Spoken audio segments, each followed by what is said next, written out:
I hope this is working because I tested things earlier and just had some crazy last minute technical difficulties, and I'm a little flustered.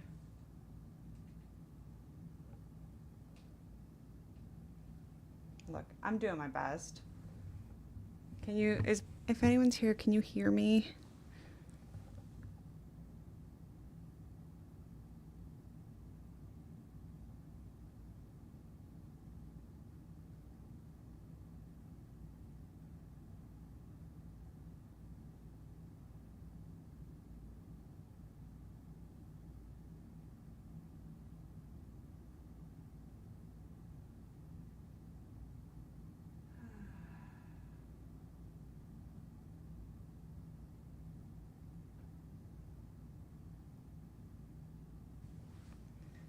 It's working so far. Audio could be better. Is it okay now? It should be coming from this microphone, but I can't be sure if it is. This is so silly.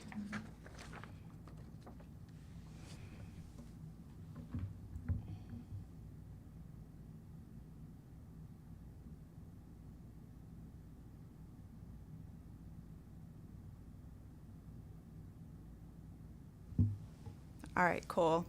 Hello, hello. Let's bring you a little closer here. I just wanted this to kind of be casual and comfy. It's been difficult for me to make like a structured video lately, but I wanted to make something. And yesterday was my 3-year remission anniversary. So I wanted to come on here and talk a little bit about remission. I'm not used to just talking out loud. I spend most of my day in my head. And I hate public speaking, and that's basically what this is. So I'm going to do my best. If you don't know me, I'm Sarah.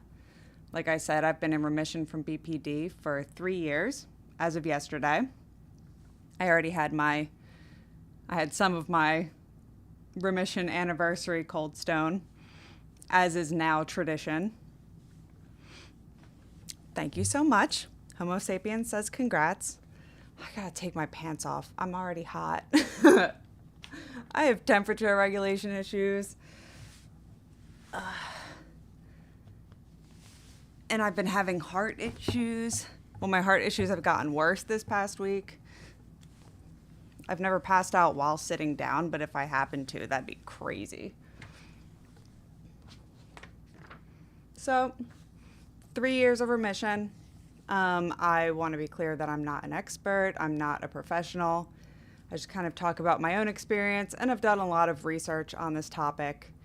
And I moderate the subreddit r/BPD Remission. It's been great in this past year, hearing other people's stories and having a better idea of what other people have experienced in remission. So BPD remission, we should start there, I guess. Remission is kind of defined differently by different people and different sources, but essentially it means that you no longer meet the diagnostic criteria for BPD. To meet the criteria, you need 5 of 9 symptoms that are outlined in the DSM-5. So if you have 4 or fewer, I think that's the correct grammar, for an extended period of time or a significant period of time, however you define that, then you're considered to be in remission. So for me, my recovery has been a long journey. I'll talk about kind of the difference between remission and recovery. But I consider yesterday to be my remission anniversary because 3 years ago, I had my last full absolute breakdown, which included SH to be YouTube friendly, and strong SI. And, I didn't know that that was going to be the last time I did. I guess it's the same way for some people in sobriety. You know, you never know for sure that it's the last time you use. And that relapse came after a period of getting a lot better. I didn't know the term remission at the time, but I wouldn't have considered myself in it before then anyway, because it definitely didn't seem stable. You know, it seemed very conditional. But I had still made so much progress. So falling back after all that is very, very discouraging. I just wrote a long post on Reddit the other day. If you're interested in reading that, my username is u/serotonin, just like how it's spelled on this channel. But I think that that's something that's common. You know, once people have made so much progress and then they, you know, relapse, it's very discouraging. And I still remember that night really clearly. And I remember thinking that the fact that after all the work I had put in and all the progress I'd made, that I had fallen back so far, that meant that I would never get better. And that, you know, I really was a lost cause and I was just broken. A big part of me thought that I would only be able to stay stable if I were totally alone. And I have found that a lot of people in recovery feel that way. But I'm getting ahead of myself. Let's talk about some more simple things. If anyone has any questions or anything you just want to talk about, feel free. Like I said, this is just kind of casual and whatever. I had nothing better to do on a Friday night besides my usual activities around here. So I thought it'd be fun to come on here and just talk at you. I have like little notes on things that I wanted to hit, but I did not break down these notes enough to remember what I was intending when I wrote them. I'll give a little more intro on myself. I entered therapy when I was 16. I think I started having a lot of problems maybe around 14, which back then were probably just depression and anxiety, definitely ADHD, but I wasn't diagnosed with that until I believe I was 21. Women are often not diagnosed until later in life because our symptoms express differently. But started having some trouble, I think around 14, and it progressed. 16, I started therapy. And back then, people weren't talking about mental health like they are now. There's a lot more conversation and, you know, there's been a lot of reduced stigma surrounding that and surrounding going to therapy. But there wasn't back then. So it just wasn't something you talked about much. I didn't really know anyone else who was in therapy or dealing with depression. At least that they weren't talking about it. But went to therapy. I was diagnosed with depression to start, anxiety, ADHD eventually, and then there was a period of time where they thought that I had bipolar disorder, and they threw a lot of medications at me, and it had a lot of negative effects. But it wasn't until I was 28 that I was accurately diagnosed with borderline personality disorder. I had mentioned it to doctors along the way when I discovered it. That was something that people never talked about. I had never heard about it until I had done like my own research, because I knew that I had something more than just depression and anxiety. And I was always dedicated to figuring out what was wrong with me. There had to have been some answer somewhere. And I was also dedicated to figuring out how to get better if it was possible. And for a long time, I thought that it was not. But I mentioned BPD to some doctors along the way, and they told me that I didn't have it because I didn't meet the stereotypical profile of a BPD patient. I have more of what they call quiet BPD, and it's just so misunderstood. So it's also very commonly misdiagnosed.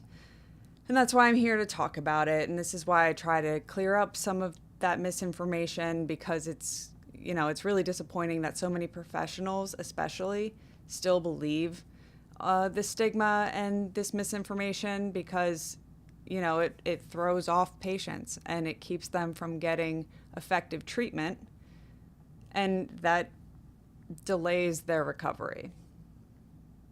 A lot of people also think that recovery from BPD isn't possible.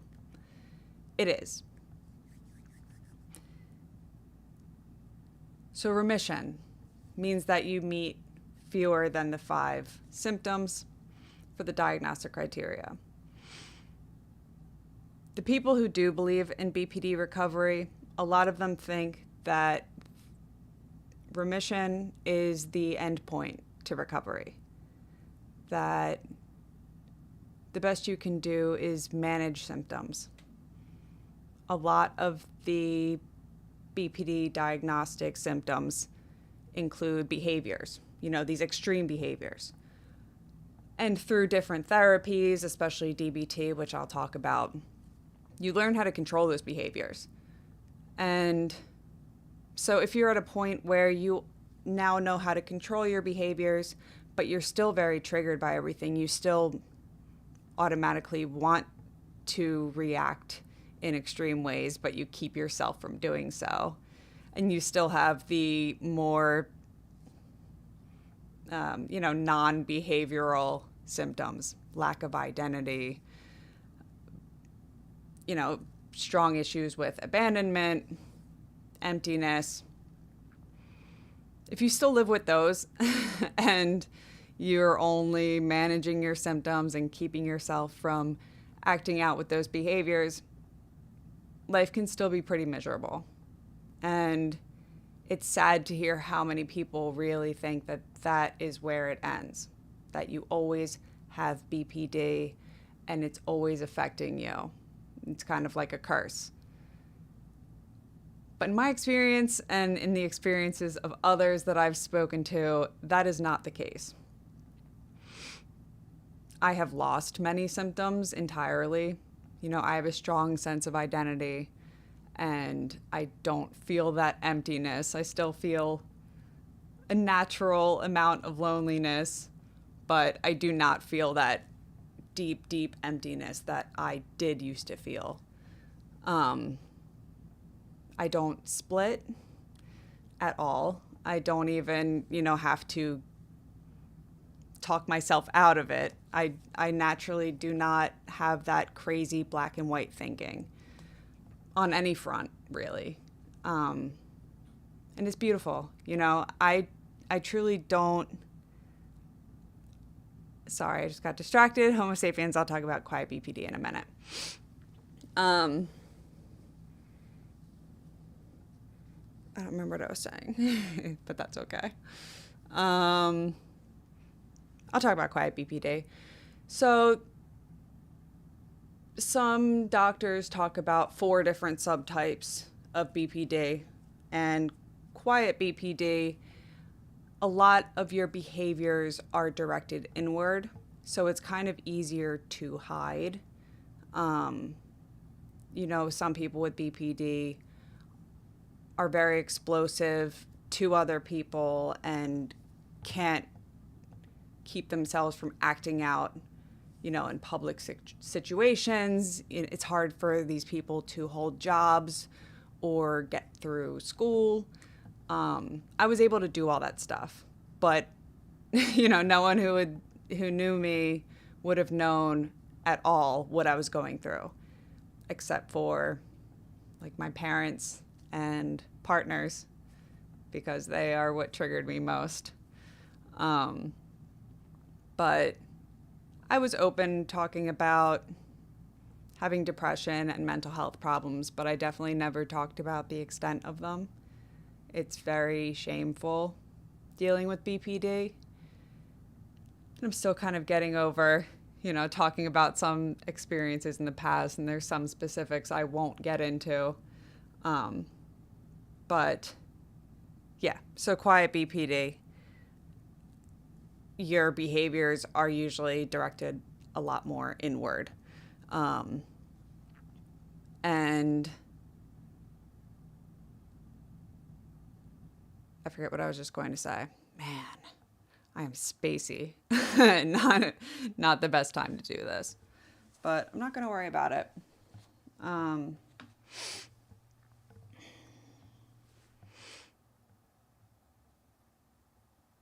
it is difficult for me to just talk out loud because I really do spend most of my life in my head, so I get caught up in there.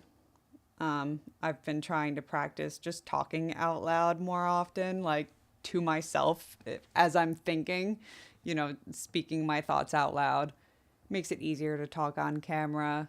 Um, so don't mind me if I lose my train of thought. Just talking about quiet BPD, about how people didn't know I had BPD, which kind of makes things really difficult, right? You're quietly dealing with these issues. No one really knows what you're going through. But when you open up to people, people don't understand this stuff. And especially if you're talking about things like SH and SI, a lot of people think that it's, for attention or something that you can control. I did open up to some friends about SI, and they had really negative reactions, getting angry at me. And that made me not want to talk about it at all and feel very even more ashamed of my experiences. And it was something I really couldn't help at the time. And it was hard enough to be dealing with it and even harder to feel so isolated in what I was going through. It's nice that now there are at least these online communities and resources like this. My videos, a lot of it is me making content that I wish I had. So I do hope you guys find it helpful. Homo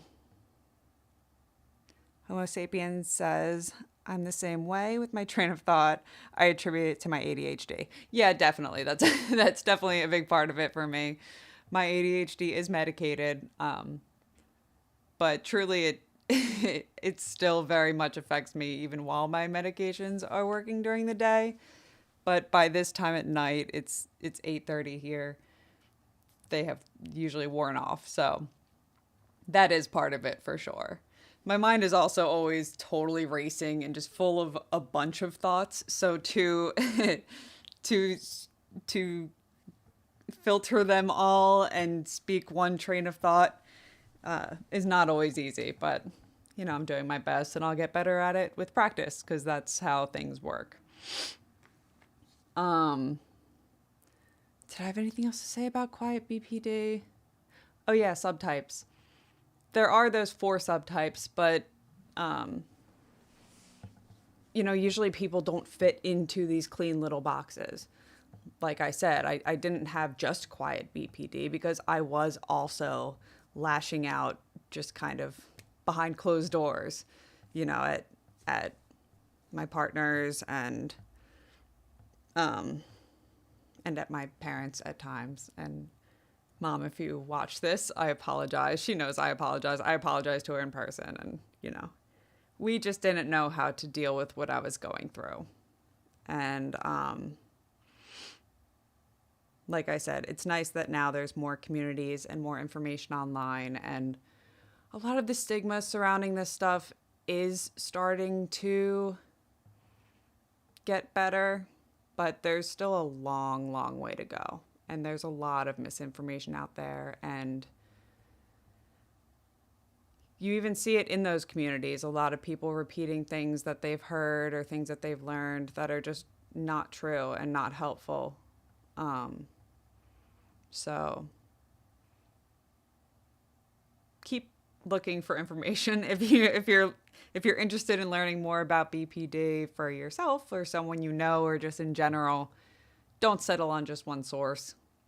there's a lot of misinformation out there, but there's a lot of good information out there. And, combining different resources, you can kind of get a more accurate picture of things, hopefully. Okay, so remission, back to remission, talking about how far recovery can go. So this is a really big thing that I find important to talk about because, again, you will find people in remission. Studies show that there's actually like a high rate of remission for BPD patients. How do you get there? That's a really common question that we get in the subreddit. And it really varies. Everyone's BPD is different. Everyone is different. So how you form your BPD, your symptoms, that all varies. So your recovery journey is also very unique. But a lot of people start with DBT, dialectical behavior therapy. That's kind of considered the gold standard of BPD treatment at this point. It helps you with that emotion regulation and learning new behavior patterns and thought patterns and interpersonal effectiveness, distress tolerance, mindfulness. Those are like the 4 core modules, categories. There is a word I'm looking for and I do not have it right now. But DBT is usually very successful for people, but it doesn't work for everyone. And some people try DBT. They're told, here's the answer. Do this therapy. They do the therapy. It doesn't work. And then they think, okay, well, I'm one of these cases that just can't get better. I don't believe that. I don't think it's helpful to believe that. So because I was diagnosed so late with BPD, I didn't do DBT. I didn't know how important it could be. It was suggested at some point, and I did look into programs. And there were very few back then, and they were very difficult. I was getting through college. I was pushing myself through college, and it was very important to me to at least do that. And I couldn't fit it into my schedule with how the DBT programs, the only DBT program around, which was FAR, I couldn't fit it into my schedule. So I didn't pursue that further, but no one really pushed and said probably be very helpful. And here's why.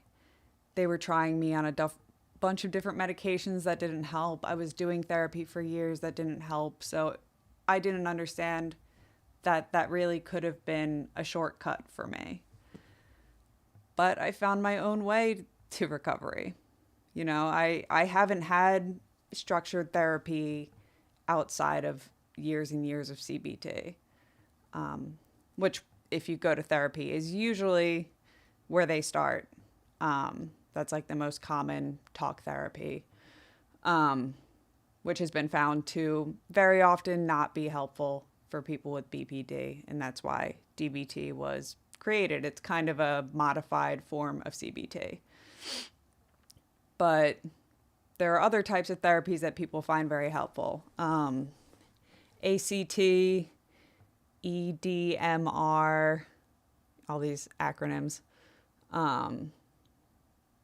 What else do we have? Schema therapy, different things that work through not just the behavior change, but also working through traumas and your emotional history, which brings me back to what I was talking about before, recovery. So remission means you no longer meet the diagnostic criteria. That's awesome. But I see a difference between remission and recovery, where remission is kind of like sobriety in substance use disorders, where you're no longer using. And that's why I have a remission date, because, that was the last time that I met the criteria and experienced all of that. That's kind of like my sobriety date, like the last time I had a drink. But in we'll go with alcohol. In alcohol recovery, there are people who stop there. They're sober and they kind of white knuckle their way through sobriety. They call it being a dry drunk. If you don't go further with recovery, you're no longer drinking, but you're constantly wanting to drink. You're constantly resisting the urge to drink.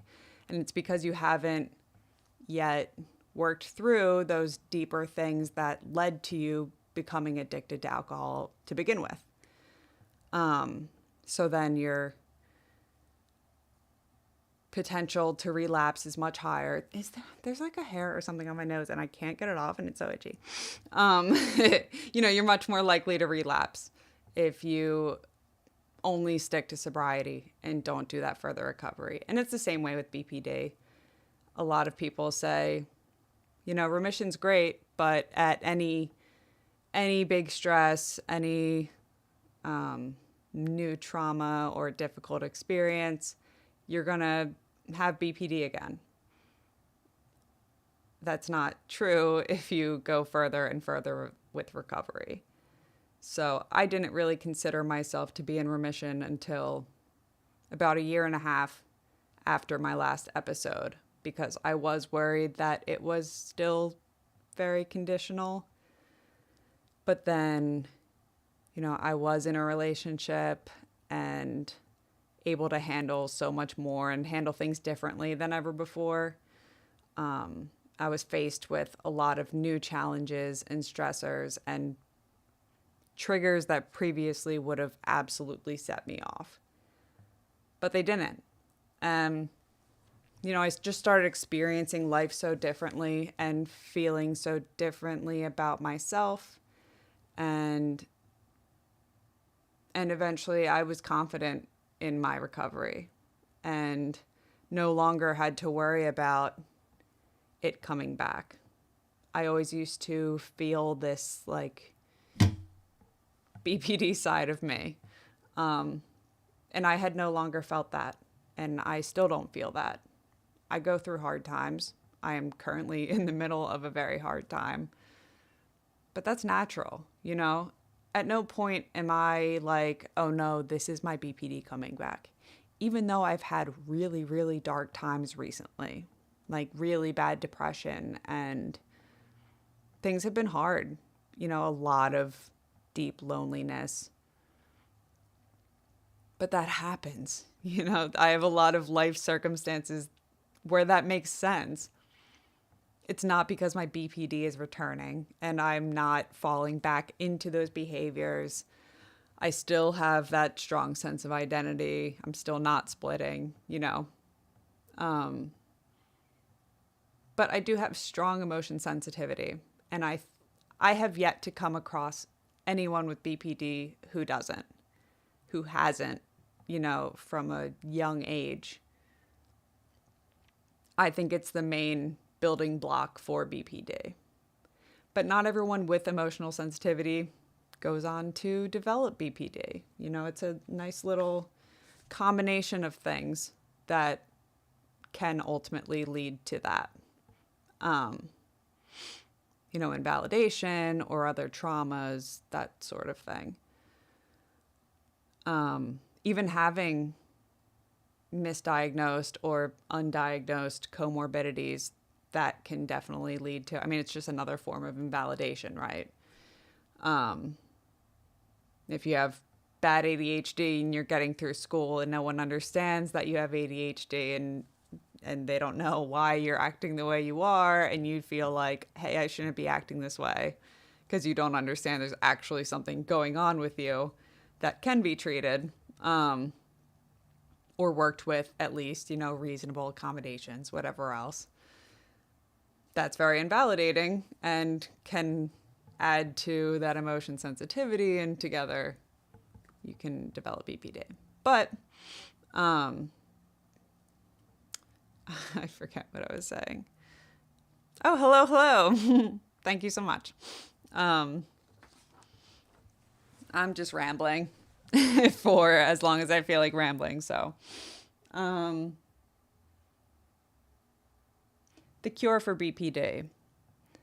The reason why we use the term remission is it's literally like the technical medical term. It's also applicable to other mental health conditions, depression, uh, bipolar disorder. I'm sure anxiety, but I don't know that for a fact. But people don't often use these terms for, I never ever have heard someone saying, like, oh, I'm in remission from depression. I have heard people say I'm cured of depression, which is interesting. But in BPD, a lot more people are familiar with the term remission.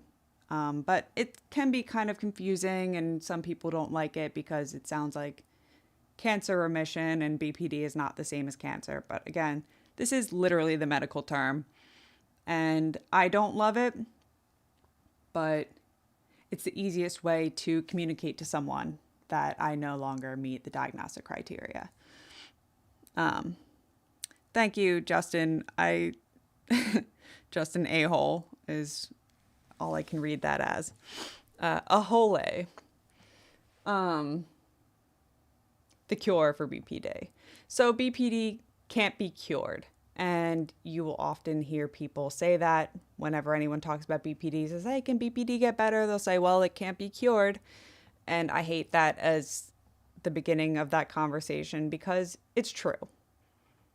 And it can be very discouraging to hear that, especially up front. But to be clear, no mental health conditions can actually be cured.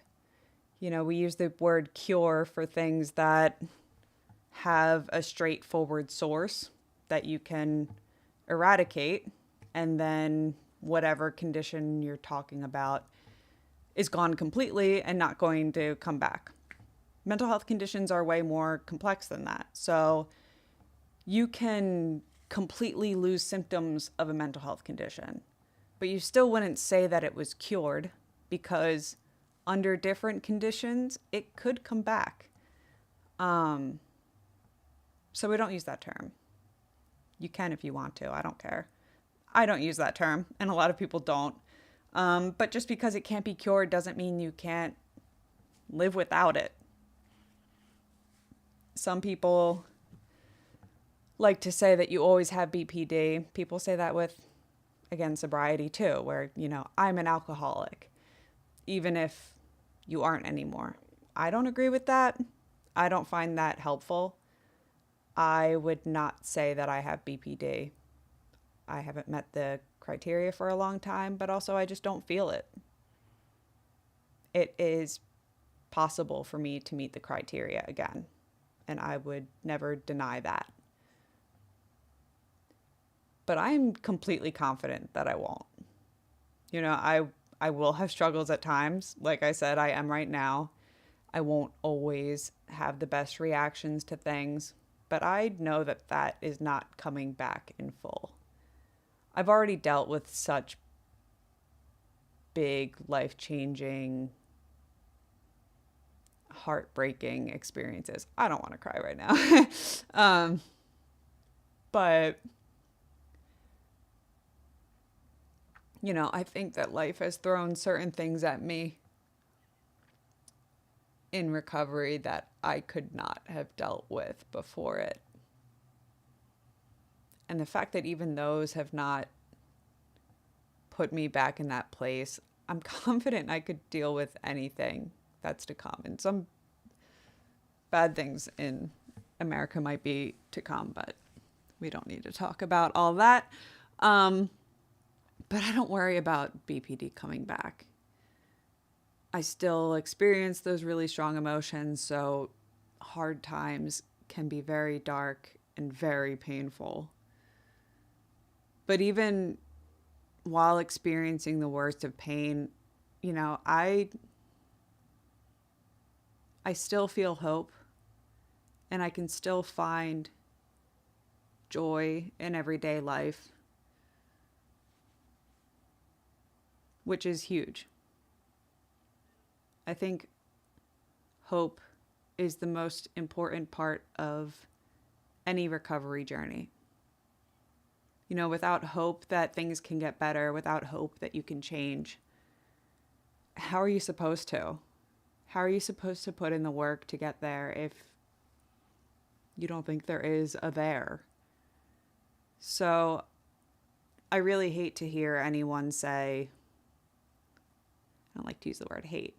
It really saddens me to hear anyone say that, there's certain people that just can't get better, and I'm someone who just can't get better, and I tried all these things and I just can't. And some people find it toxic, to have narratives like I do.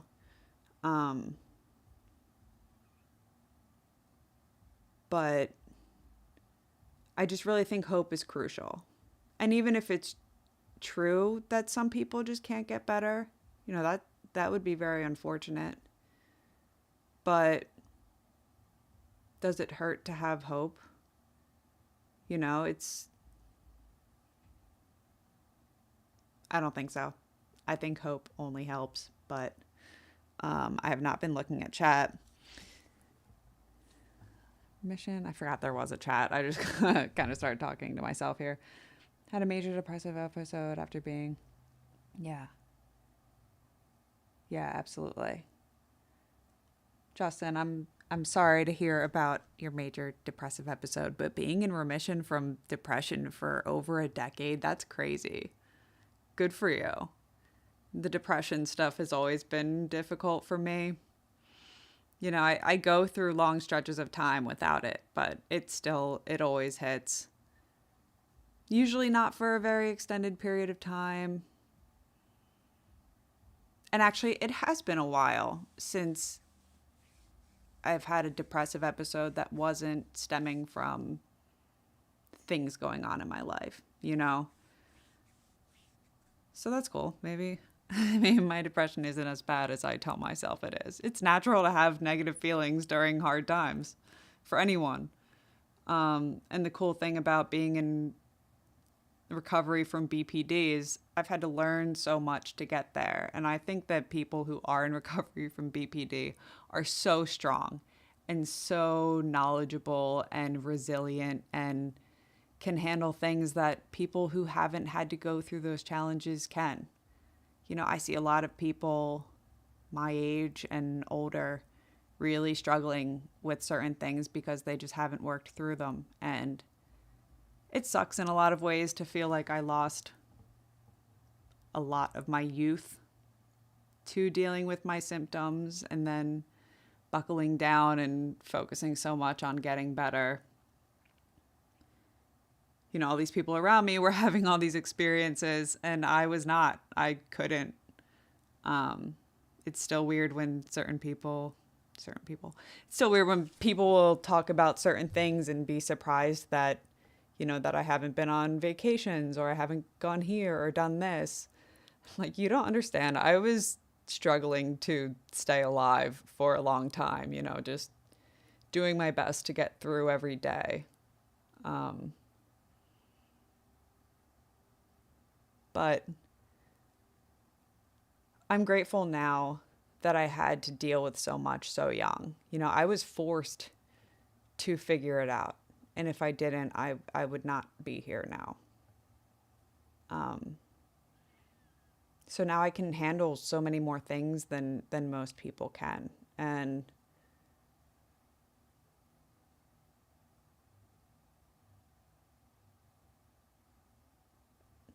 train of thought gone. What else are we saying here? Why does it say my phone's battery is low? Because I unplugged it. Wow. Hold on one second. Hold on one little second. Okay. Very inspiring to hear your perspective. Thank you so much.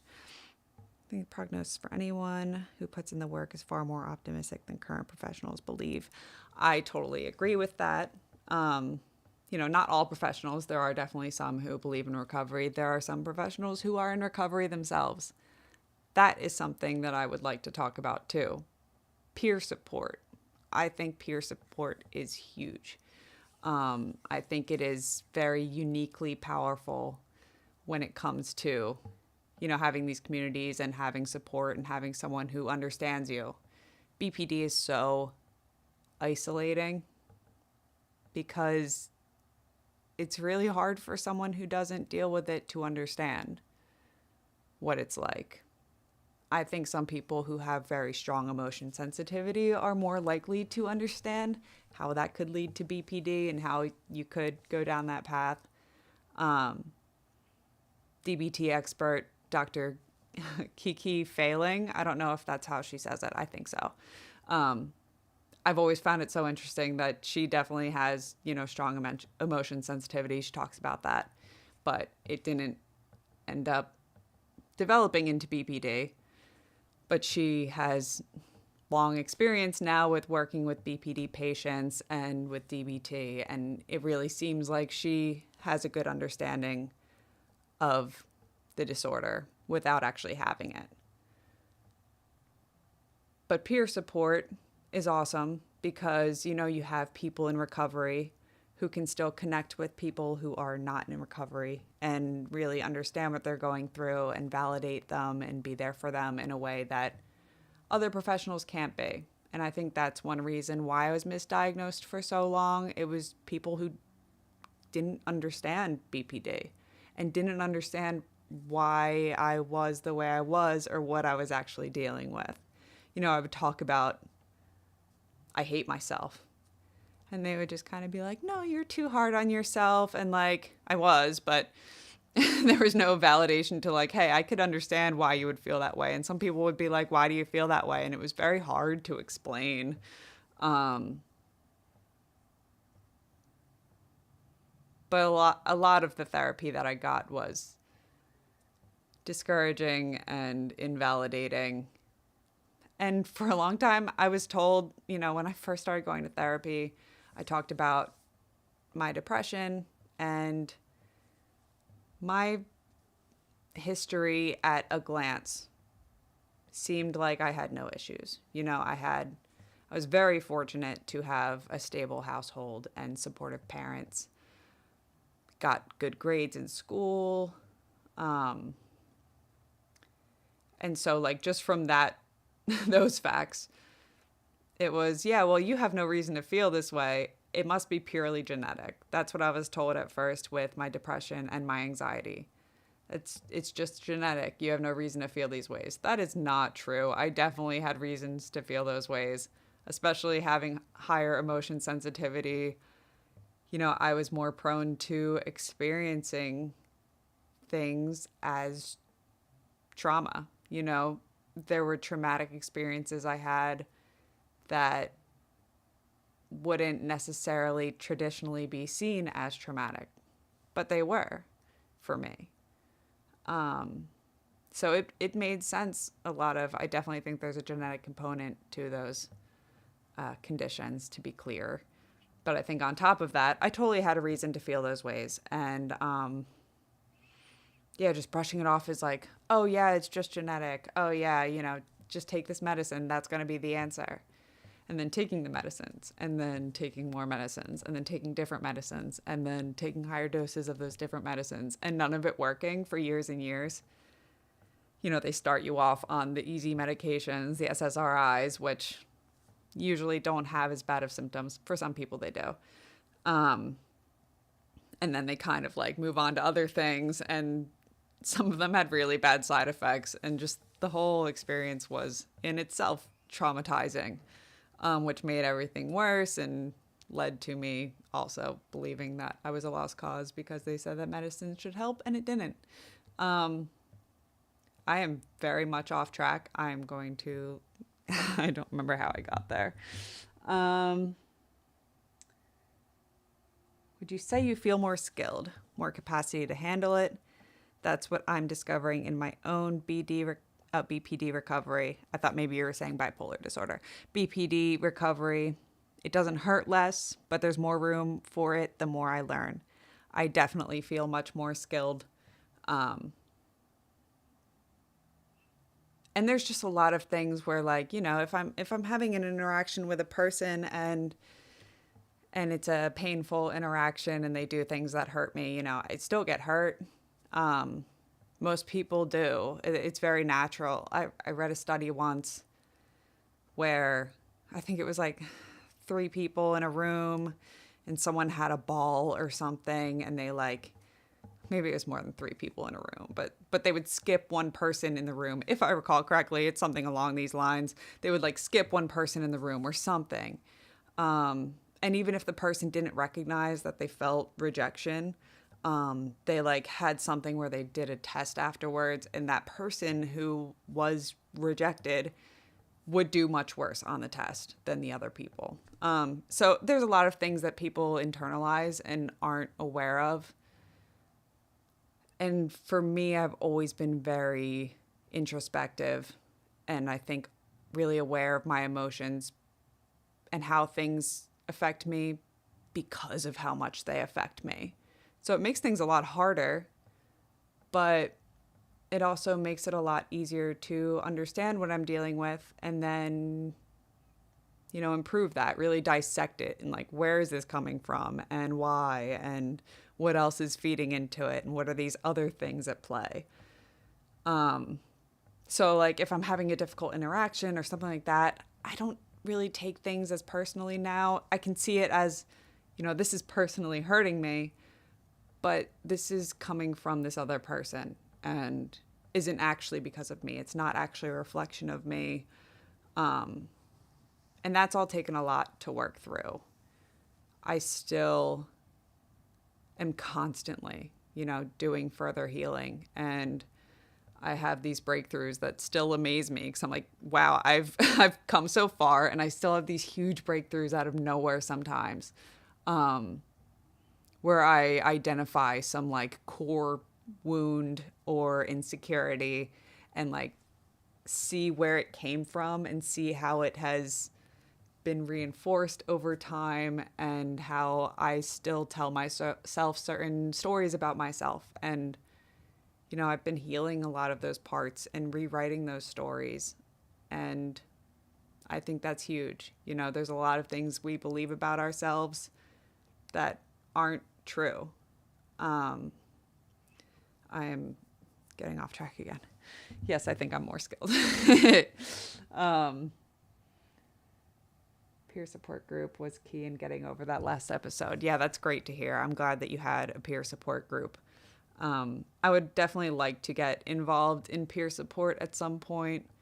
I live in New Jersey, and I've looked into like the programs here, and I can't even think of what they're called now, but there are, like that is a career opportunity for anyone in recovery. Where you can have these roles where you, even if you don't go down the, professional going back to school for your master's or even necessarily your bachelor's, just having this experience and then training on top of that, you can help people without having to become a therapist. For a long time, I was like, I want to help people with all of this, but I do not want to go back to school, and I don't really want to be a therapist. And I just didn't know any other way to help people. And it's been very interesting seeing, these other opportunities and, less traditional ways where you can still use your experience and knowledge and help others. I'm doing that through YouTube right now as we speak, I hope. But, there are ways you can help and ways you can share your story and just use that knowledge and experience to be there for others and support them in ways that they wouldn't otherwise have support. Excuse me. I need to drink water. Crazy that I haven't had water. Hold on one second.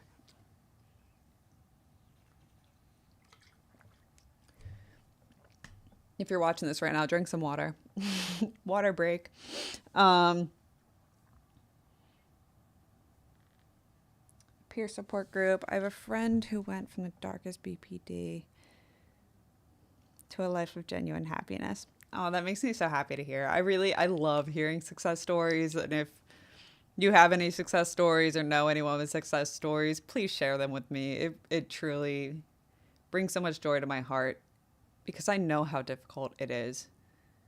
Everyone has a different journey, but I don't think it's easy for anyone, especially if you're like to the point of being diagnosed with BPD. It's extreme. Whatever form it takes, whatever, no matter how quiet your BPD may or may not be, it takes a lot to recover. And, props to anyone out there who has gotten there or who is working towards getting there. And, I always say, keep going, keep growing, patience and persistence. But truly, you're going to come across obstacles in your journey, on your path. But none of them are dead ends to recovery. There's ways around them. You might have to take detours. You might have to get creative and jump over some hurdles. But there's a way to continue further. I truly believe that. It's hard not to get discouraged at times, especially when symptoms do start getting worse again. But, there's that old adage, people say it a lot, so it's easy to get tired of hearing it. But, recovery isn't linear. Progress isn't linear. And it's totally true. BPD is not the only recovery journey that I've been on. And no matter what the form, my weight loss journey, just improving in other ways. It's not just you get better, you get better, you get better. Oh, I've figured out these things, I never go back. Like, you fluctuate. And that's kind of part of the learning process for anything. Any kind of, skill building. It's usually not boom, boom, boom, boom. But learning from those dips, I don't know, I keep doing this, so I see them as dips right now. But like learning from those experiences, you gain knowledge through all of it. And as long as you are seeing those as opportunities to learn and not just setbacks and not just blaming yourself for being set back, then you can use that to go even further. And over time, you build a lot of resilience. That's like one of the biggest things that I feel now is resilience. Even in these dark times, even when I have very difficult things thrown at me, even when I fall off track with, unhealthy coping mechanisms and whatever else, I come back from it so much faster now. And the more you do that, the more confidence you have in yourself to be able to do so, which then makes it even easier to do so. So I think I'll always, trip here and there. I might stumble, I might fall, but I know I'm going to get back up. I know I'm going to keep going further. I don't remember how I got there. Fritz Baden says you're my favorite person. I appreciate that, but also, favorite person is a term that they use in BPD communities, which is like, pretty unhealthy term. It kind of describes like some extreme codependence and limerence in a lot of cases. So I don't know how you mean that, but thank you either way. I do wish, there's been times in recovery that I've wanted to tell the person that I enjoy most, you're my favorite person, just because, they are, but I don't mean it in the BPD sense, and they don't know that term in the BPD sense. But I still always stop myself because I'm just like, I'm so, turned off by the idea of that phrase at this point where I don't want to use it. I'm like, that's unfair. Like, I don't mean it like that. Favorite person in real life support. Not, yep. Great ideas. Lately I found it helpful to tell myself I'm really okay. I just keep talking myself out of it. Fluctuating is real. It absolutely is. Just joking, but your channel is my favorite. I really appreciate that. I do wish that I could make videos more consistently, and I'm in an interesting time with it right now. The past few weeks have been really difficult. Uh, my health issues have been flaring up very badly. Um, I now have to go to new doctors, and I have new medication changes. And, as far as my heart stuff goes, like my heart rate spikes like crazy. I have SVT and AFib, and I know I have POTS, even though I'm not officially diagnosed with it. What a nightmare getting a POTS diagnosis. I was diagnosed with orthostatic hypotension, though, and there's like all these things where my heart rate out of nowhere is going to spike. And it's been doing that a lot lately, to the extent of, the other night it was stuck around 200 BPM for over an hour, which is uncomfortable and kind of scary. And I passed out multiple times this week, which is also scary. But so, things have been more difficult lately. But before that, I was like really, really making a lot of progress with a lot of things in my life. And I want to make content from the big, words are difficult. I'm getting distracted. From the bigger concepts and patterns that keep emerging in this current time of growth. And I want to make videos out of that stuff, but it's going to take a lot. It also means I have to start just recording my day to day. It's hard to make content about this stuff while I'm actively doing it. So I do see that more as a beginning of 2025 project. But I have some really cool ideas for videos and stuff I'm very much excited to share. I have started using my serotonin Instagram account, though, if anyone wants to follow me there. Thank you to anyone who already has. That's been a lot of fun because I can, share some more casual day-to-day stuff. But clearly, if you've watched my videos, I like a certain, like quality level of videos. And I'm starting to now, cringe a little bit at my beginning videos. It's just hard. There's a lot of things that go into making YouTube videos. And it's a big learning process. You learn through doing. That's just how it goes. But so when I do put together like a real video, it takes a lot of time, a lot of effort. I'm working on one right now, though. I'm reviewing DBT cards. So I am almost through that script. Hopefully I'll record this week, and hopefully I can put it out next week. That'd be awesome. But I think in the next 2 weeks, but it's hard for me to put out those videos right now with everything, I deal with. It's just, there's a lot of things, and when you're like dedicated to wellness, but also have to deal with, whatever other responsibilities and a full-time job, it's hard to balance everything. And props to anyone out there dedicated to their own wellness while having kids. I think about it all the time. Like, I don't know how I'd be able to do this if I did have children. And I'm always so impressed to see people, who are good parents. And thank you to you guys, because there's a lot of not good parents out there. Why am I talking about parenting?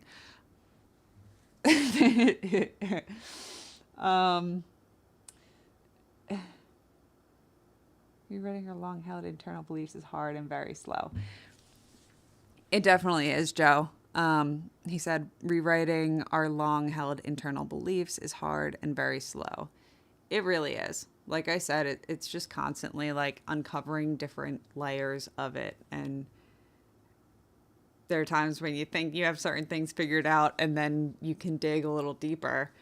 Getting at the roots of things, I think, is kind of the ultimate goal when it comes to healing certain parts of ourselves. But it's hard, some of those roots run very deep.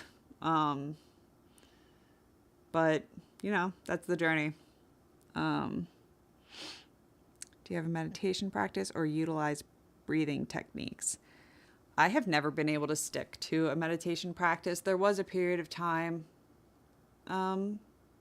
where I would actually like to say I used to obsessively track everything. I love data. I wish there was some way to like easily get any data that I wanted on my own life. But so I used to manually track a lot of things. It got a little obsessive, so I have gotten away from that over time. But I definitely have papers somewhere that track my meditation for a period of time. But no, I don't currently have a consistent meditation practice. I find meditation very difficult. I think most people do. You know, it definitely does take practice, and because you get distracted, you know, it's very hard to bring your brain, your mind back to center. And I would like to just really test that, really play with it. I don't know if long term it would be a useful tool for me. You know, I do think it's useful in general. I think it can be very useful for, you know, maybe most people. But when it comes to any of these things, I don't think that anything is one size fits all. Water break, guys.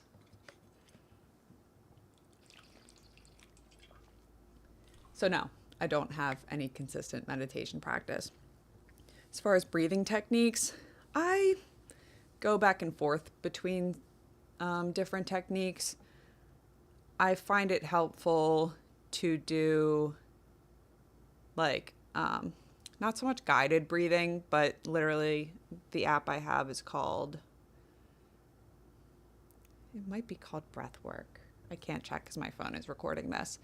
But, you know, where it like has a sound that shows when to breathe in, when to breathe out. So it does all the counting for you. I get really distracted trying to count while trying to breathe.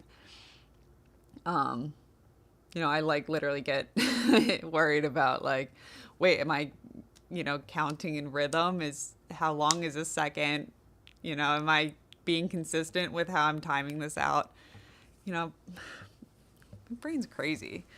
But so to have something that guides, like, here's when you breathe in, here's when you breathe out, that's really helpful. Sometimes it can still be hard to like actually focus on the breath, and that's like the really helpful aspect of that. So I do have that video on, it was one of my early videos on Inhale My Friend, Exhale My Friend. And that is something that I do always come back to. I truly do believe it's like the most accessible breathing technique there is.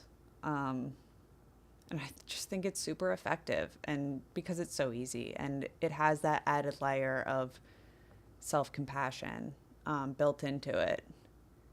It's just so easy. So I've been trying to do that more consistently again.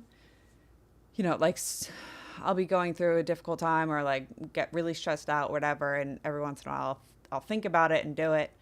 But I think it's definitely most powerful when you're consistently doing it. So I have been trying to do that more often. So that's the one that I use most often. But again, I do play around with other ones. Usually simple ones. I do want to try. I have a friend who does holotropic breathing workshops, which seem pretty intense. But I would really like to try that. It seems like an interesting experience. I've done some like deeper breathing exercises during floats. I do sensory deprivation.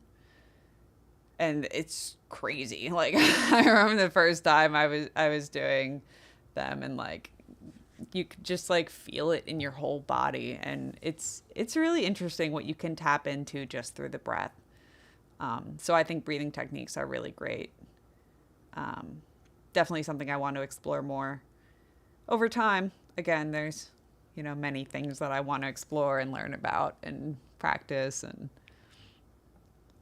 you'll get to it eventually. Do what you can when you can. Seems like most people have BPD or mental illness also have other chronic illnesses.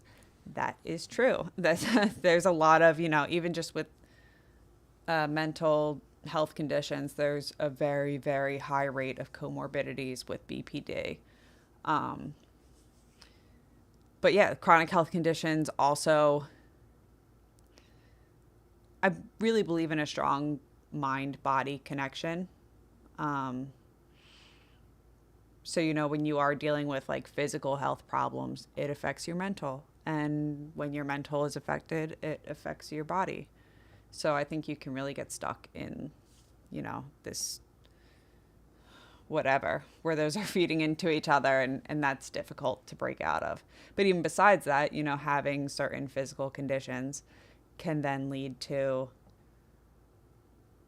invalidation and negative feelings about yourself. It's been interesting learning about some of my conditions because they are very largely these invisible disabilities. That's something that I've been coming to terms with, is that I do have a handful of like actual disabilities, but they're ones that you can't really see and that are widely misunderstood, not well understood at least.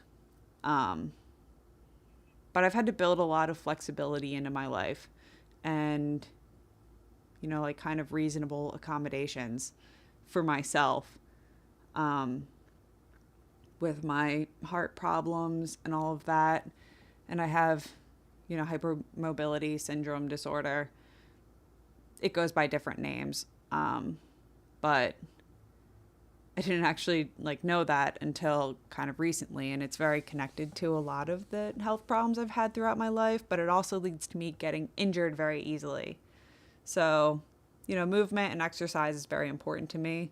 I can't come up with a structured exercise routine because at any given point, I'm going to have some kind of injury that sets me back, or my heart is going to be doing whatever it wants and requiring me to lay down all the time to get my heart rate back down. So flexibility, accommodations, and just accepting that it's okay. It's hard to have things like that and to not be able to make certain set plans, or to have to adjust plans or cancel plans that you want to do and just can't. It's struggling with this feeling of, I wish I were normal. And some people just have these shitty hands that they're dealt, and that's okay. And most people have that in some form, and if you are around people who can't understand that and empathize with you, that makes it a lot more difficult. So get rid of those people or tell them to figure it out. Seems like you're a better meditator than you realize. Maybe. Thank you. Yeah, I really do believe in breath work and meditation as well. Like I said, I just haven't really put my focus into that. For me, the most helpful thing is dance and movement. It's always a difficult thing for me to explain to people because it's not just a traditional, it's not some traditional form of dance. It's not a specific type of exercise. Usually I just refer to the things that I do when I go home on the weekend or go home on the evenings, as Sarah stuff. Because it's wild, man. I just let myself do whatever my brain wants to in a given moment. So I do flow arts, and I've never taken a dance lesson, but I love to dance. It's my favorite thing. And then different some gymnastics, tumbling, acro type stuff, very basic. And, just random martial arts moves, and I'll just randomly practice kicking, and then I'll pick up weights and do some strength training, and it's just whatever I want. But music is at the core of it all.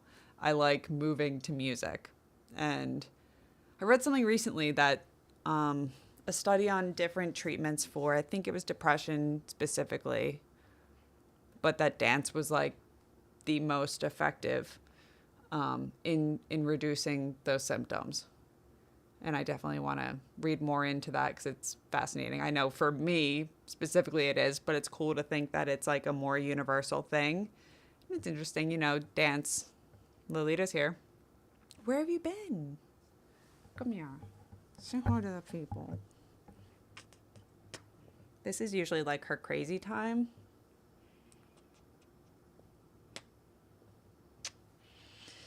God, I love his cat. Movement, music. I also hear a lot of people lately say, like, what do they say? That, like, trauma is stored in the hips or something like that. So, like, dance and movement like that, like, helps you release trauma or something. It sounds corny and, like, whatever. But for me, it's totally true. So I also wonder if there's more to that. How I was talking about like those breakthroughs that I have, most of them are while I'm dancing. Dancing and doing flow arts also has the added benefit for me of occupying so much of my brain. I'm listening to the music, I'm moving to the music, I'm focusing on whatever my movement is. Where like it uses up enough of my brain where at the same time I'm also working through a lot of thoughts and like things throughout my life, and I'm able to just like sort through it more effectively.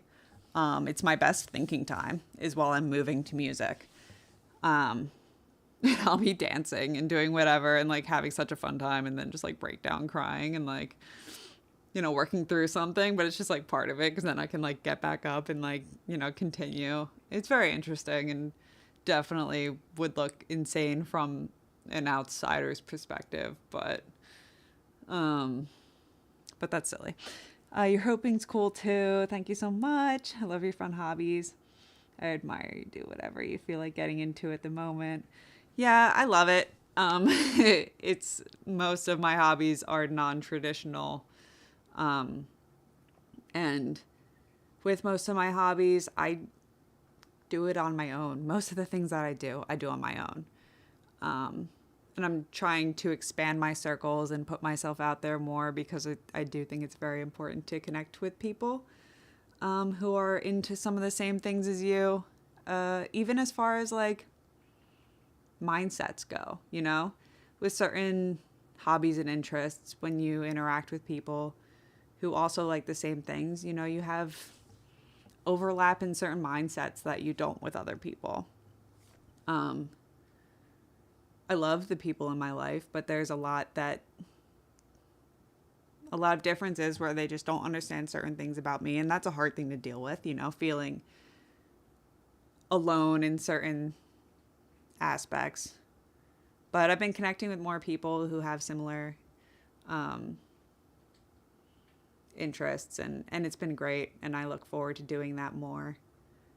I think I mentioned earlier that I started using my serotonin Instagram account, and that's been something fun. Flow arts, I've been hooping for almost 12 years, on and off, and it's all been on my own and, behind closed doors for the most part. So it's fun starting to explore, like, really connecting with other members of the community and, showing myself. And I look forward to doing that much more. It's freeing. I have this group of guys that I hang out with now at a tumbling gym who are the most physically talented people I've ever met. They're absolutely incredible. And, some of them have these extensive histories in martial arts, which I did Taekwondo for a very short period of time when I was younger. But when I started hooping, that was one aspect of it where I was like, oh, like this kind of reminds me of martial arts. And so, I was like hooping at that gym, which was a big thing for me because, again, I usually do it on my own. And they just got it. and they thought it was so cool. And I was like, oh, this is the most healing experience in the world. Like I was like showing them some stuff, and they really enjoyed it. And I was like, this is the best. It's just so cool to be seen and have the things that you love be seen. It's easier if you have more traditional hobbies and interests, but if you don't really click with traditional hobbies and interests and even forms of exercise, explore. I think it's really interesting. I mean, really important to explore different avenues. And when it comes to finding hobbies, a lot of people say that they lack hobbies and don't know how to find hobbies. I've found that the ones that I connect with most, I have always connected with and really come from these things that I've been interested in from childhood. Robert Greene is a writer. He's written a few books that I haven't gotten to read yet. I did read Mastery years ago, though. I would like to revisit it. But I listened to, his whole episode on the Huberman podcast, which I've just recently started like dabbling in. The episodes are long and can get very technical. I have a science background, but still they get very technical and sometimes I get distracted. His episode on that show is fantastic. He talks about, finding your purpose in life. And that's a big part of it, is these things that you are interested in and really connect with from a young age.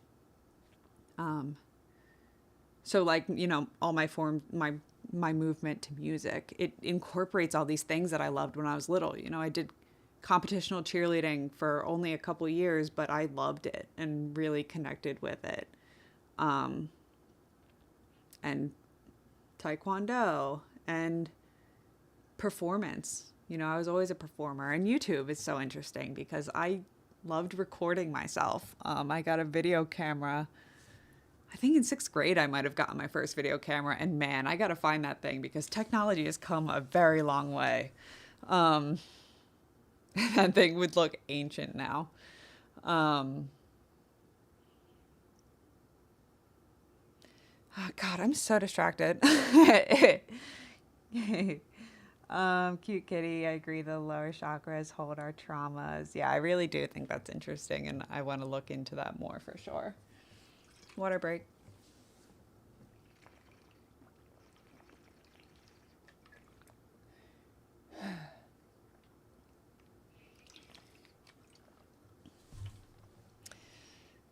Sarah's stuff is kind of self-made somatic therapy.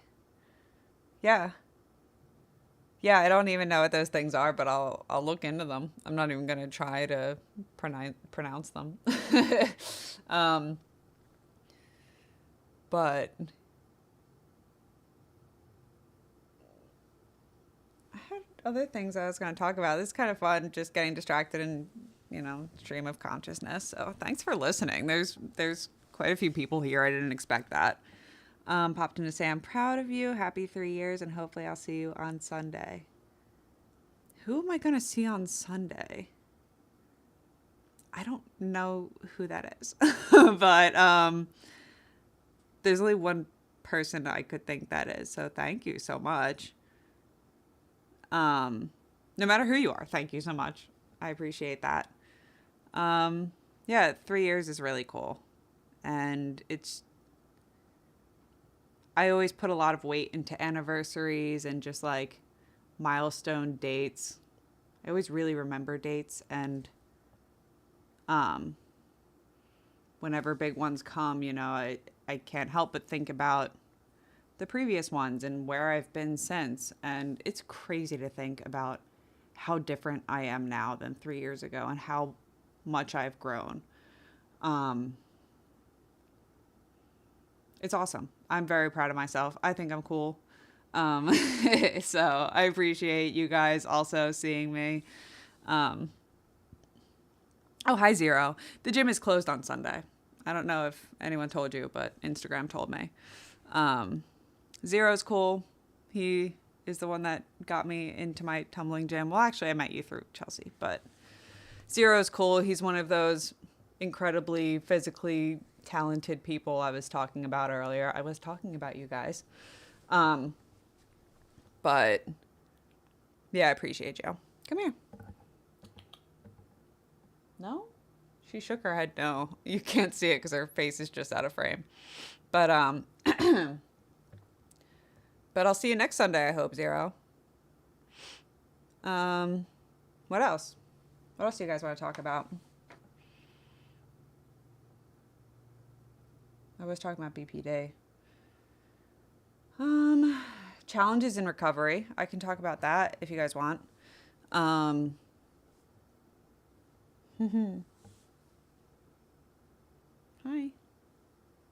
What's up?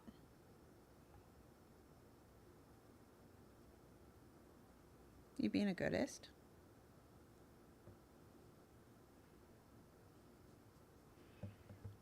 Yeah, I love this cat. So, excuse me. Challenges in recovery. There's a lot of shame that comes with BPD. So that is definitely a difficult thing and a long process to work through a lot of that stuff. There could be a lot of guilt for, relationships we've had and interactions we've had and decisions we've made, before you knew how to react to things differently and before you learned the skills. And that's a really big thing for a lot of people. It can be hard to really enjoy and appreciate where you are because you feel so bad for where you were. And that's totally natural. But I think it is something that over time kind of gets easier to work through as you become more confident and assured in who you are now. Because you can't do anything about the past. That's the big core DBT dialectic, is that, you have to accept where you are and everything that has led you to that place. You have to accept it, but also want to change, want to keep improving. So it's that combination of acceptance and change. So yeah, accepting your past is a big challenge in recovery. Other challenges, dealing with the setbacks, dealing with progress not being linear. That can be really hard. Especially when, you feel like you should know better. You should be better at this point.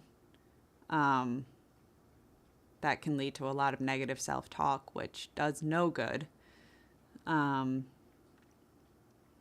think that self-compassion and more positive self-talk, understanding, that has been the biggest game changer for me in recovery, because you can just get so caught up in the negative, in the shame, in the self-loathing.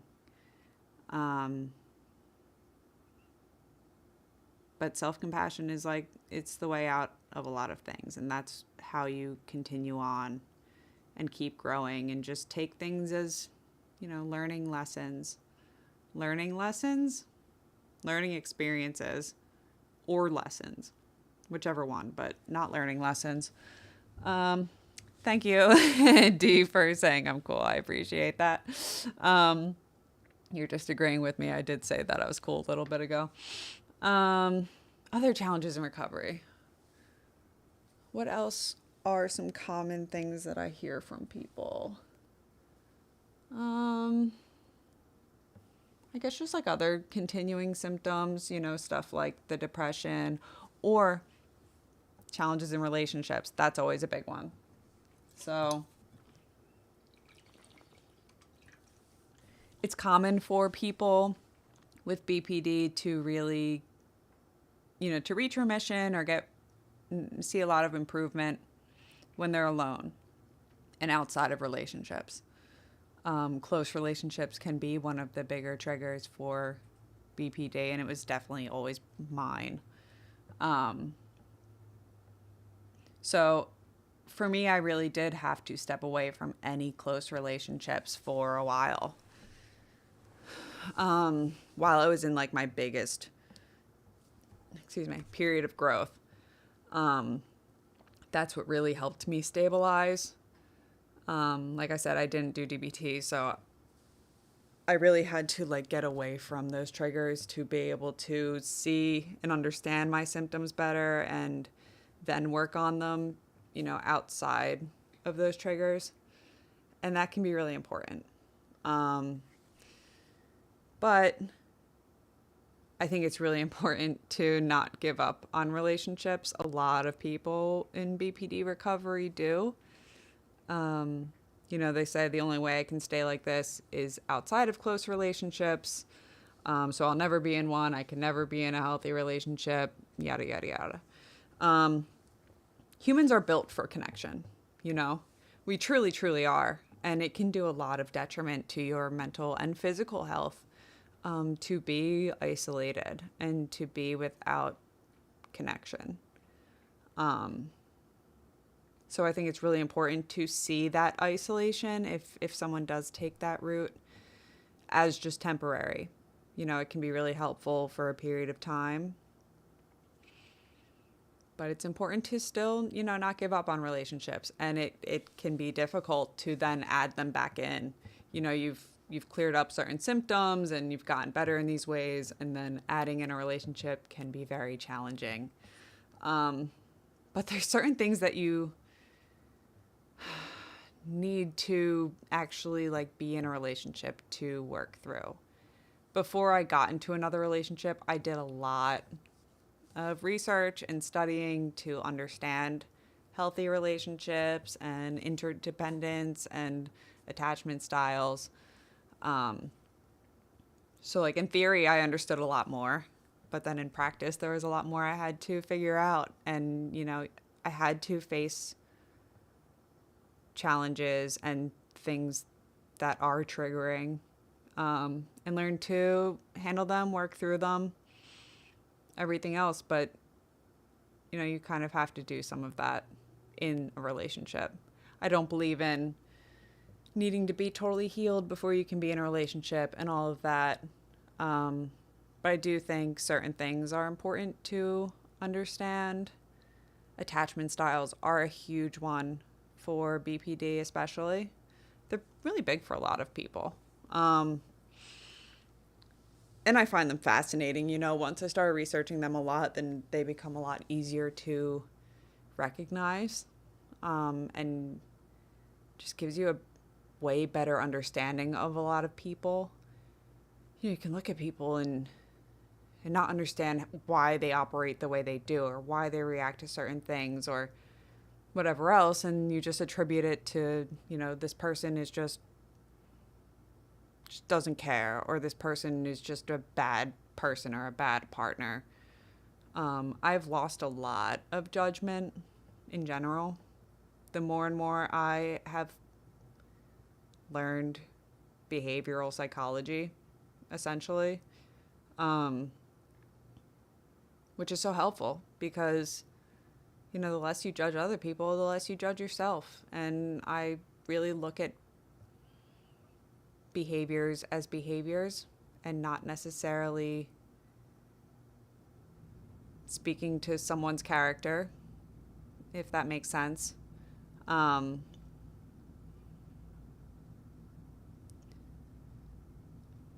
did I start this train of thought? Being in relationships in BPD. So that's a really big challenge for a lot of people in recovery, especially because they can be so triggering and can set you back. And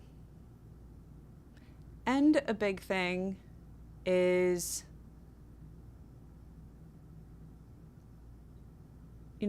we form relationships based on kind of like what we feel we deserve. And when you have a lot of negative ideas about yourself, you tend to gravitate very often towards people who also kind of have those negative feelings about you, or, you know, reinforce them, validate them. That's kind of at the core of attachment styles. You know, it seems so strange that people who are anxiously attached and people who have avoidant attachment very often attract each other. But it's because it's like built on this fear, you know, for someone who's avoidantly attached, you have this fear of, you know, someone being too dependent or not being able to live up to someone's standards and whatever else. And then, or, you know, losing your independence. And then you're with an anxiously attached person who validates those things and, you know, in both directions. Anxiously attached, you feel like someone's going to pull away if you get too close, and, you know, that you're too much and whatever else. And then that's kind of reinforced by the relationship, because that is how avoidant people react. And then it kind of just worsens both sides of it. But, you know, a big thing in recovery is you lose a lot of people, and you kind of have to like keep moving forward, you know. That's been a really big thing for me, and that's a big cause of my current loneliness. A lot of my, you know, friendships, relationships were just built on people pleasing and these big relationship imbalances, and I really put a lot of my own worth into what I could do for another person. So then I attracted people who, you know, appreciated that aspect of me, but didn't necessarily appreciate like the deeper aspects of me as my own person. So then it's easy to get lost in those people and to feel worse about yourself and, you know, whatever else. I'm getting tired. I don't know how much longer I can do this, but I am enjoying it. Let's see. Probably missed it if you already talked about it, but what would you say was the biggest emotion that presented a hurdle for you in recovery? Oh, my internal battles, Zero. My internal battles. Biggest emotion that presented a hurdle for you in recovery. I'll have to think about that, because an immediate answer is not coming to mind. So I'll have to think about that. I think my brain's going offline, guys, so I might have to go offline soon. Message retracted. Interesting. I didn't know you could do that in chat. I can go from normal to a full-on overwhelming rage. Bedtime reminder. I can go from normal to a full-on overwhelming rage so quickly. I'm finding it hard to make progress, even with therapy, exercise, etc. 4+ years of therapy at this point. Regardless, congrats. Thank you so much, Liam. I'm sorry to hear that. I'm really sorry to hear that. I did, you know, like 12 years of therapy that well, on and off. There was a big period of time where I gave up on it because I was the same way. And, you know, I tried therapy, I tried medications, and I didn't think that, I just thought I was broken. None of it would work. But I'm wondering if you have tried different kinds of therapy, or even just different, I don't know. I really believe in a holistic approach to recovery, especially because I didn't know that I had BPD for so long. So my recovery was not done through like a BPD lens. But learning all these different aspects of things and really picking apart my symptoms, and there's just a lot of trial and error, you know, to find what works for you and what helps you. It's been just a long road of trial and error for me, really. Learning and trial and error. And it's hard. It sucks. It sucks when it takes so long and you feel like you're putting in all this effort and not getting anywhere. And I feel for you on that. I feel for you on that. But I hope you'll keep trying. I hope you won't give up hope, because I was saying earlier, I don't know if you were here, but I do think that hope is totally crucial for recovery. It's easy to lose when you're still. Oh, I can't talk. You know what I'm saying, right? I'm anxious and married to an avoidant. It's hard. That's hard. Who's also my favorite person and my biggest trigger. Yeah. Yep. I feel you on all that except the marriage part. We're a high conflict couple and we work hard to make it work. She's an angel to be with me. You're an angel to be with her as well. Anxious, avoidant relationships are very difficult. Again, very common, but very difficult.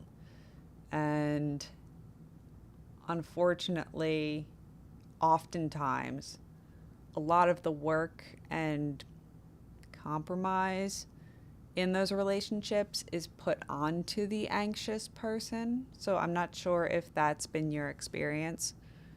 I definitely think there can be successful, anxious, avoidant relationships. But I think a very big part of that is both partners being willing to really look at themselves and understand their own patterns and emotions and be willing to grow and work together through that. If you aren't in, couples therapy, I've never been in it either, but I've wanted to many times. Again, I'm on the anxious side, and avoidant people usually like to avoid that. But I think that could be really helpful, and I think that's really important in those types of relationships if both parties aren't already really working on themselves, working on those parts of themselves. But it's difficult, man. It's it's difficult because it's just so triggering, and again, it reinforces these negative feelings we have about ourselves on both ends. Avoidant people are, I'm kind of jealous of people who are avoidantly attached because it's much easier for them to escape mentally and, just not have to deal with those strong emotions. But, I feel for them at the same time because it is still affecting them, even if they aren't consciously aware of it. But man, it's hard to be consciously aware of it. It's hard to want nothing more than resolution during conflict and, wanting to reconnect with your partner and work through something, and them just wanting nothing to do with it, nothing to do with you for a time. It's hard. It is a very difficult dynamic, but I really do believe that it can be successful. Again, depending on where both people are, where they're willing to go, what work they're willing to do. Gave up alcohol 6 years ago. Congratulations. That's awesome. And that's that's usually a really big thing. Addiction is a very big thing in BPD. But a lot of times people really struggle to improve while they're still actively addicted to whatever substance.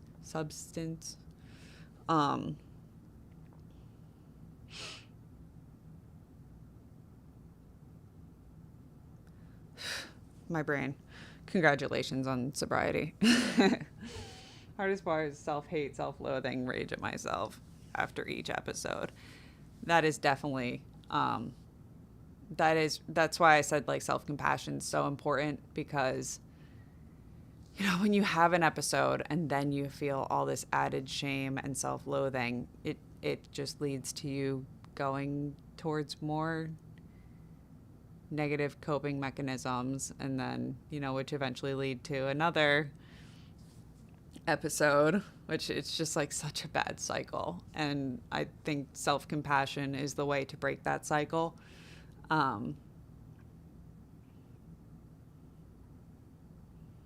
Yeah, I'm gonna have to get off of here soon. I'm really enjoying this, but my brain is slowing down. Self-compassion feels so foreign or strange or even trite. That's very interesting.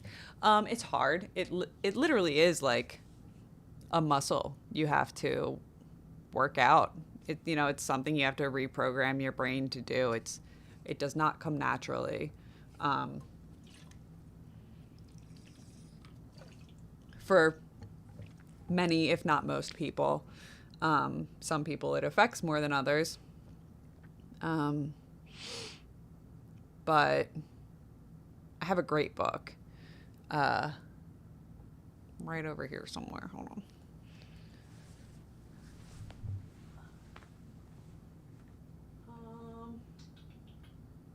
There it is. I'm a crazy person. This one isn't even that bad. Let me find another example of my posted noted books. Yeah, that's wild. That's the history of cancer research, though. There's a lot of notes to be taken. The self-talk workout. I think this book is absolutely great for anyone who wants to like build their positive self-talk, which, self-compassion is part of that. It's literally, this doctor has 6 science-backed strategies to dissolve self-criticism and transform the voice in your head.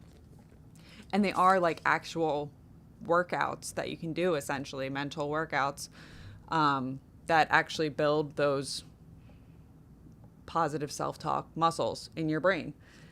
And like anything, like building actual muscles, you have to go to the gym. You have to consistently train.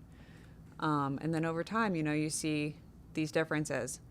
One of my videos, I don't remember the exact title, but it should have Inhale My Friend, Exhale My Friend in the title. I don't know if you were here when I was talking about it earlier, but that's my favorite breathing exercise. And self-compassion is kind of built into it.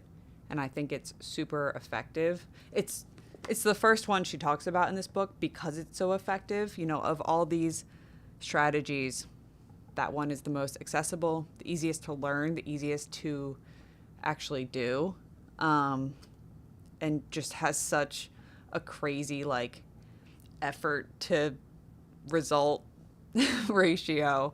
Highly suggest this book. Highly suggest that video of mine if you want to learn more about Inhale My Friend, Exhale My Friend. Highly suggest all my videos because I can't even do whatever bit I was just gonna do. But I do need to get my watch hours up, guys. You can't get monetized on YouTube until you have 4,000 watch hours within a year.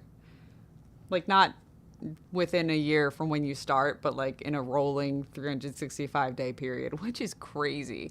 You need 1,000 subscribers and 4,000 watch hours. I do have 1,000 subscribers now, which is crazy, especially given, my inconsistencies in the past year, 9 months, however long. So thank you so much. Anyone chatting in here is a subscriber. I think I have it set to subscribers only. I really appreciate you guys. You're awesome. It's just cool to have people, appreciate my content because the videos I make are just all about things that I think are so important and that I want to talk about. And, I want to help people with the things that I've learned, the things that I find helpful. And, people in real life don't want me preaching at them. I don't want to preach at people. But I always really want to help them, and it's hard when there's certain things that I know could help people. So, it's nice to have this opportunity to just like put things out into the world. And if someone does want that help, is looking for it, they can take it. And it's cool, putting my personality out there and having that received well by the people who get it and can see it and appreciate it. So thank you so much. What was I talking about? Monetization. You make like, you make very little for a long time on YouTube. I'm not concerned about monetization for the, because I want to quit my job or anything, but God, that would be awesome. But yeah, watch all my videos, play them on repeat, do whatever you got to do, go to sleep to them. I don't care. I'm here now just trying to, oh no, my computer's going to die. I need to get an extension cord. Heading out, late drive, much more enjoyable. It's cool to hear you talk so openly. Much love. I'll text you. Please do. You're the worst at texting, but I appreciate whatever texts do come through from you. And I don't take it personally. I get that that's just you. Appreciate us, bro. We're dying out here. Yeah, I love you, Zero. Drive safely. Enjoy your night. Make good choices. You're awesome. Your YouTube will continue to grow for sure. Book. Your comment just says book. Are you saying you want to know what book this was again? Because I can tell you again. It's called The Self-Talk Workout by Rachel. I'm not even going to look. Rachel Goldsmith Turrow. Would you look at that? I was right. In that Inhale My Friend, Exhale My Friend video, I also have like a link in that description to this, which is an affiliate link. So thanks to anyone who's bought any books through my links. That's the only income I've made through YouTube. I've made like $20, which is cool. But the cooler part of it is that I can, see what people purchase through those links. And one of my love languages is someone actually taking book recommendations. So I have no way to know if people actually read the books that I recommend and that they buy. But it's so cool that people are actually buying these books, because I wouldn't talk about them if I didn't love them and want to share them for a reason. So I'm going to get the book. Yeah. It really is great. I highly recommend it. It's 10 o'clock.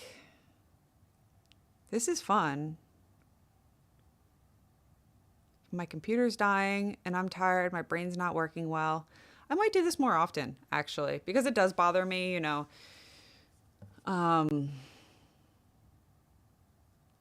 that I can't make videos as consistently as I would like to.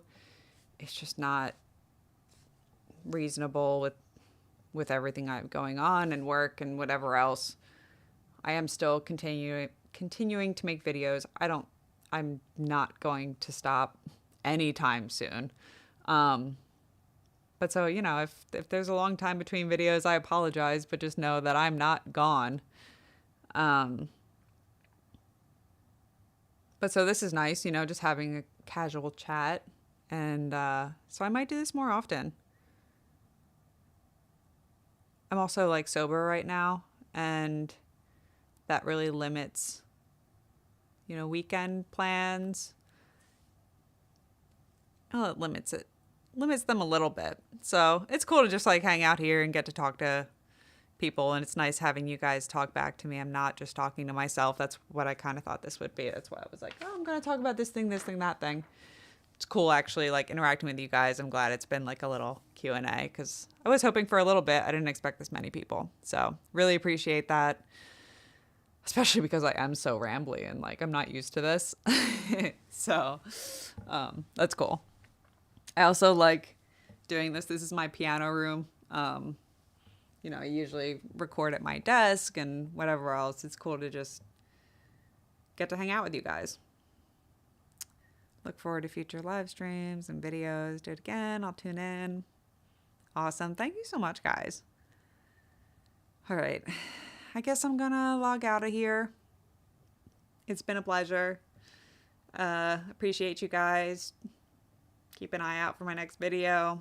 I do try and do those community posts sometimes. I don't know if, everyone looks at those, but I will have my DBT card video coming out soon, and then we'll see what happens from there. Thank you so much, guys. I appreciate you. I love you, and I wish the best for all of you. Yeah, that's it. Lolita does too, but I think she's already headed to bed, so I'm going to go join her. Have a nice night or day or wherever you are, whatever time it is. And yeah, that's it for now. Peace.